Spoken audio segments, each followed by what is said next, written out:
Dito mga kababayan, lalong ma-realize ninyo ito.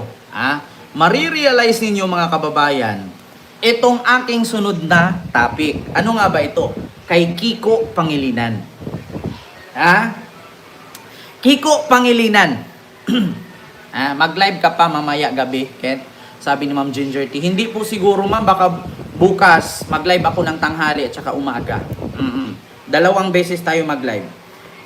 So ngayon mga kababayan, itong kay Kiko Pangilinan. Dito ko napagtanto mga kababayan. Bakit? Alam nyo ba na si Kiko Pangilinan mga kababayan, meron pong post kaugnay po sa binibitawang tawag dito balita or binibitawang salita no or aligasyon ng mag-asawang Diskaya, si Curly at si Sara Diskaya. Ngayon mga kababayan, ito po ay mula sa MPAC Leadership. So basahin ko lang po ha. Kahit kayo, ulitin ko mga kababayan, bago ko tatalakayin ito, kahit kayo mapagtanto-tanto ninyo at mapag-isip-isip kayo na totoo lahat ang opinyon ni Kiko Pangilinan, mga kababayan. Bakit? Ganito po kasi yan. Wait lang ha mga kababayan kasi may Ano ba to?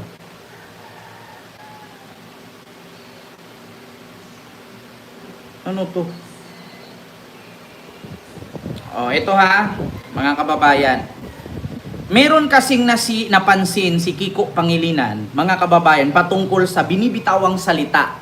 No, mamlilito ni Hilo po, ni Sara Diskaya at saka sa kanyang asawa. So ito po, mula ito sa MPAC Leadership. Ulitin ko ha, maiintindihan ninyo ito at malaking question mark ito. Bakit? Ang sabi dito, Kiko hits Diskaya's affidavit. Ang sinungaling ay kapatid ng magnanakaw. Sabi ni Kiko Pangilinan. Senator Kiko Pangilinan on Monday, September 8, questioned the credibility of contractors Pacifico and si Sara Rowena Diskaya following their sworn affidavit on alleged kickbacks in government flood control project.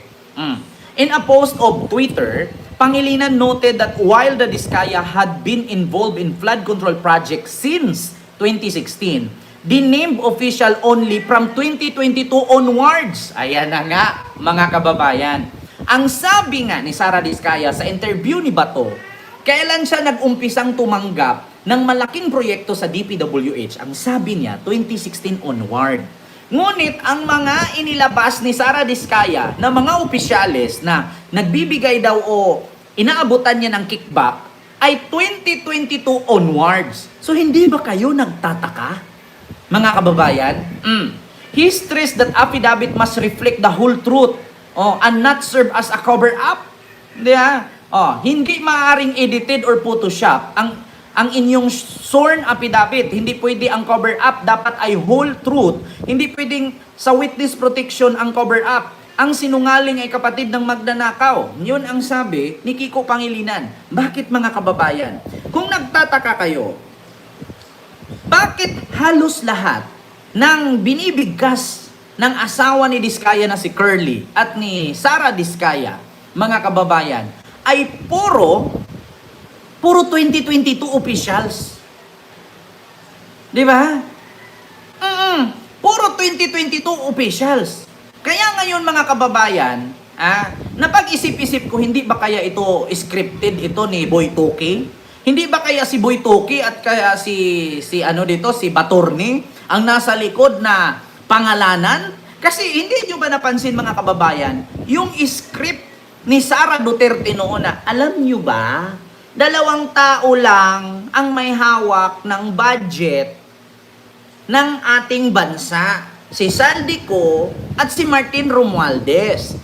So ngayon, yung inilabas na statement ng mag-asawang Diskaya, walang pinagkaiba sa sinabi ni Sara.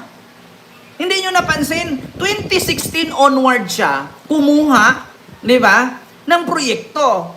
Tapos lahat ng pinapangalanan niya na corrupt daw na politiko ay 2022 pataas. So, nasaan yung 2016 hanggang 2022 na termino ni panahon ni Duterte? Di ba mga kababayan, hindi ba kayo nagtaka? Bakit wala si Mark Villar doon? Ang amin ni Diskaya, 2016 onward po. 2016 onward. Tapos, bakit na, tanong ko lang, ito ang ito ang pinaka malaking katanungan. Kung si Romualdez at si Saldico ang nasa likod ng mga malalaking kickback, sino ba ang House Speaker nung 2016 onward? May tanong ko lang. Si Martin Romualdez na ba at si Saldico ang may hawak ng Congress nung panahon ni Duterte? Mamirian Solid PM, hello po. Tanong ko lang, kasi ang binuko ng mga Diskaya or Diskaya couple, ano daw, nadamay pa nga yung anak ni Sylvia Sanchez si Anjo Atayde. Na kurap din. Tapos, basta mga kababayan, ito bukod dyan sa nabuko ni Kiko Pangilinan, ito na, yung mga binigkas nitong mag-asawang Diskaya, 2016 onward, tapos yung ipinost nila, mga kababayan ay mga 2022 officials. 2016 onwards, tapos ang ibubulgar mo, 2022 officials, nasaan si Mark Villar? Sige nga, tanungin kita. Kung nanood sa akin si Diskaya ngayon, 2016 onwards ang sinabi mo. Bakit 2022 onwards na yung nilabas mo na kurap? At dawit sila. Nasaan si Mark Villar? Ito pa, mga kababayan.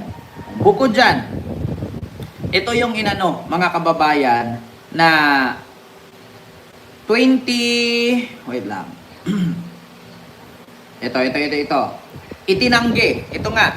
Si Saldico, mga kababayan, itinanggi nga niya itong sinabi ng mga Diskaya. Kasi bakit? Ito. Itinanggi ni Ako Bicol Party List Representative Zaldico ang mga aligasyon kaugnay ng maanomalyang flood control projects. Naritong kumpirmado, siguradong balita mula sa Kamara at ni Radyo Patrol, Pamela Vasquez. Pam. Isa sa may pahayag, pinabulaanan ni Ako Bicol Party List Representative Zaldico ang mga paratang laban sa kanya sa Senate hearing kanina. Kasunod dito ng pagdawit sa kanila ni para at Shirley Diskaya sa mga kickback umano sa mga proyekto. Iit niya, wala ring batayan ng mga paratang at pawang hearsay o sabi-sabi lamang. Politically motivated din anya ito na layong din lang ng publiko at iniisang sa tinang pananagutan. Maliwanag ko, sinertipikahan ng 2025 General Appropriations Act ng dalawang kapulungan ng Kongreso at nilagdaan pa ng Pangulo. Nabito rin ang ilang probisyon at inipit ang paglalabas ng pondo para sa mga proyekto. Hindi rin anya siya nagkomento sa naturang issue dahil ang validity ng 2025 General Appropriations Act ang subject ng kaso sa Korte Suprema at Ombudsman. Kita ninyo? Kaya hindi nagre-react si Martin Romualdez at si Saldico at sinabi lang nila na fake news ito at hindi totoo. Bakit? Kasi nga, lahat naman ng proyekto na yan na darating kay Saldico at darating sa mga kontraktor, pirmado yan. Liquidated yan. Nakaliquidate yan. So, paano mo sabihin na 25% ang kickback? Inamin mo doon sa Senate hearing kay Bato na 2016 onward. So, kung 2016 onward ka, yumaman, kumuha ng malalaking project, tanong ko lang mga kababayan, asaan yung mga tauhan ni Digong?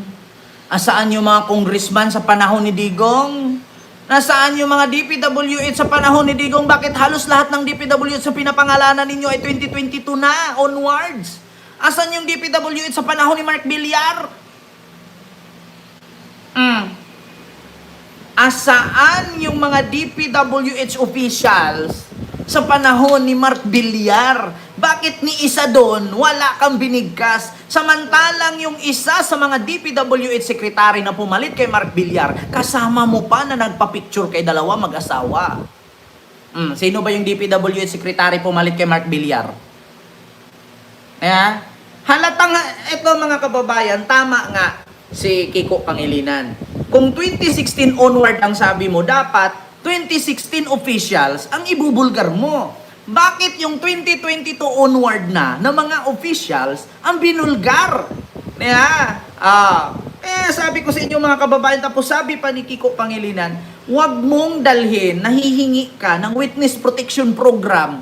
Kasi nga, doon pa nga lang nabubutasan na siya eh. Bakit mga kababayan? Sabi nga ni Win Gatchalian, binigkas mo na lahat eh. Binigkas mo na lahat. Tapos sasabihin mo, hindi yun yung tama.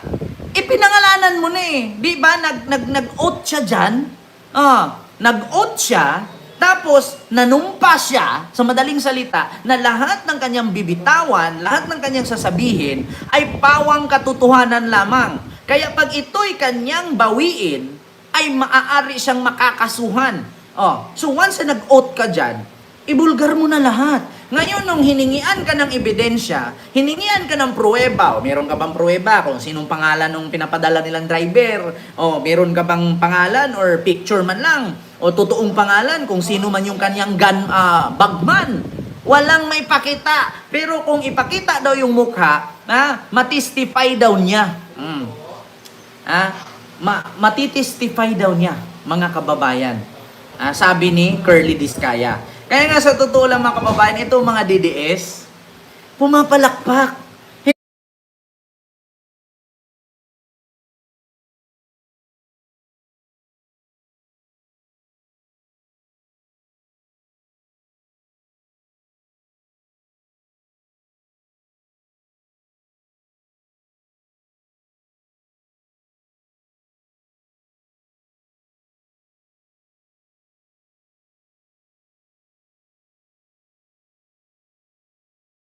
Ayan, okay na po ba?